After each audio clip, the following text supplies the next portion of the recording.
que es hoy precisamente el Día Internacional del Paciente Celíaco. Y saludo esta mañana a la doctora Montserrat Cázares, ella es pediatra con una subespecialidad en gastroenterología. Doctora, muchas gracias por darnos esta entrevista esta mañana. Hola, buenos días. Muchas gracias a ustedes por la invitación. Quiero preguntarle cuáles son los síntomas, los principales síntomas en un paciente celíaco.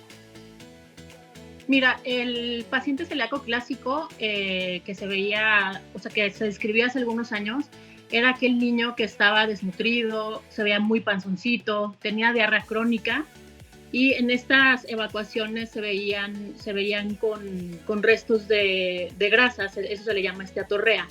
A través del tiempo se ha visto que la enfermedad celíaca no solo se manifiesta con este tipo de síntomas, pueden pasar muchos años como desapercibido, ya que puede cursar solo con dolor abdominal crónico, aquel niño o adulto que padece o que le diagnostican un síndrome de intestino irritable y realmente es una enfermedad celíaca, y también hay pacientes que pueden cursar con estreñimiento, con anemia de difícil tratamiento. Entonces realmente a través del tiempo nos hemos dado cuenta que el cuadro clínico puede ser muy variable y que al momento de que el paciente llega con estos síntomas tenemos que tener una alta sospecha del diagnóstico. Una alta sospecha del diagnóstico. ¿Hay algún estudio o algún examen que pueda diagnosticar claramente que un paciente que es celíaco? Sí, mira, de inicio, cuando nosotros tenemos la sospecha del diagnóstico, tenemos que hacer pruebas serológicas con anticuerpos. Actualmente, el principal que se recomienda realizar es uno que se llama anticuerpos antitransglutaminasa y unos niveles totales de inmunoglobulina A. Una vez que tenemos positivos o negativos estos resultados, se decide si el paciente requiere de una biopsia intestinal. En la mayor parte de las veces, para nosotros llegar a un diagnóstico concluyente, tenemos que tomar una biopsia intestinal, por lo menos al inicio para realizar bien el diagnóstico. Hay algunas excepciones en las que nos podemos omitir esta biopsia, pero en general casi siempre el paciente necesita someterse a una biopsia intestinal que se realiza a través de un estudio de endoscopía.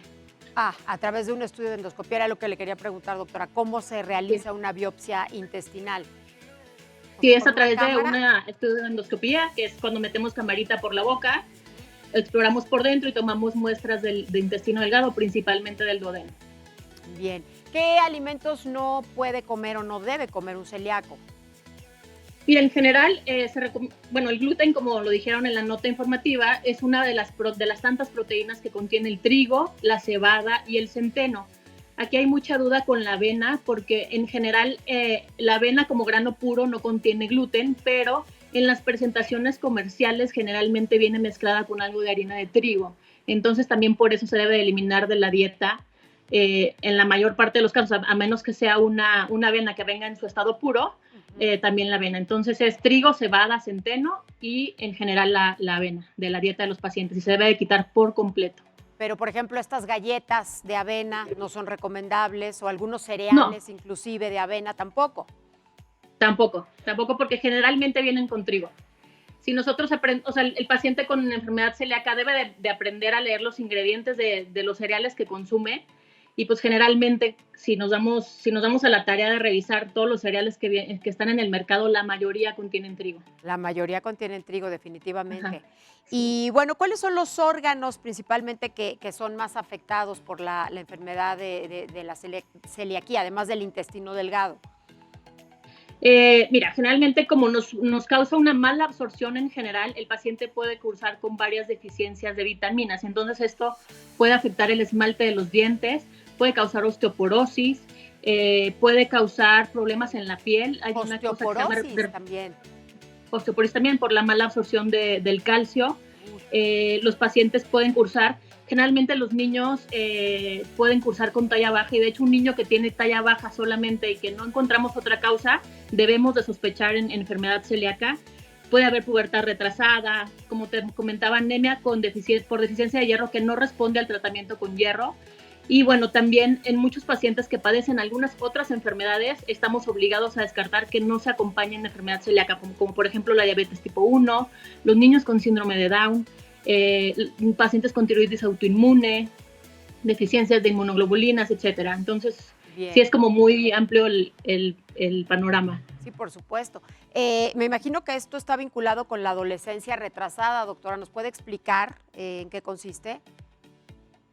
La pubertad retrasada es aquel niño que en la edad que esperamos más o menos que venga su pico de crecimiento, no lo presenta, que es generalmente, dependiendo si es hombre o mujer, alrededor de los 11, 12, 13 años de edad, que no empiezan a presentar este pico de velocidad acelerada de crecimiento, no empiezan sobre todo a presentar los caracteres sexuales secundarios a la edad que es esperado, y obviamente pues en el caso de las mujeres no viene la menarca, que es la primera menstruación, y por ejemplo ya en adultos también pueden haber problemas de fertilidad. Qué barbaridad, pero todo esto es derivado de una mala absorción en el intestino.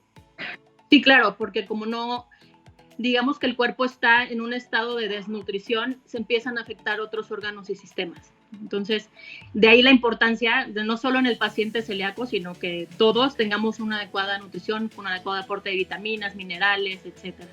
¿Se nace siendo paciente celíaco o se puede adquirir o desarrollar esta enfermedad? Siempre el paciente celíaco tiene que tener una susceptibilidad genética, o sea, tiene que tener una herencia. Puede ser una mutación que se da de nuevo en ese paciente, o sea, no necesariamente tengo que tener antecedentes familiares, pero sí tengo que tener una susceptibilidad genética. Bien, ¿y hay algún tratamiento indicado que pueda ayudar, doctora, a los pacientes? Solamente la dieta. Solamente la dieta. Libre de gluten, sí. ¿No hay ningún medicamento que pueda ayudar en un momento dado a la absorción?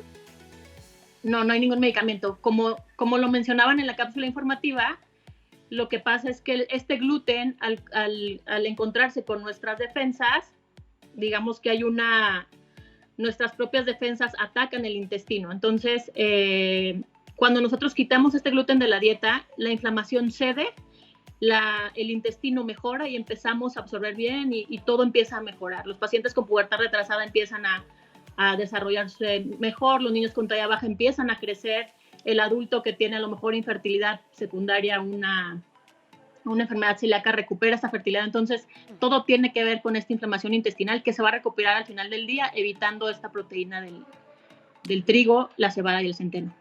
Doctora, ¿y cuáles serían los alimentos más recomendables, por así decirlo, para los pacientes celíacos? Pues mira, yo como siempre les digo a mis pacientes, hay que apegarnos siempre al plato del buen comer, independientemente del tipo de enfermedad que tengamos. Entonces, si nosotros tenemos enfermedad celíaca y no podemos comer trigo, cebada, centeno y avena, pues en nuestro plato puede haber arroz, y siempre debe acompañarse de frutas y verduras, proteína de origen animal o vegetal y grasas saludables. Entonces, si nuestro paciente solo tiene un poquito su dieta de ser, y tratar de apegarnos al plato del buen comer, que es como nos esquematizan que nuestra dieta debe ser independientemente de que tengamos alguna enfermedad o no. Con la proteína animal no hay ningún problema. No hay ningún problema, no.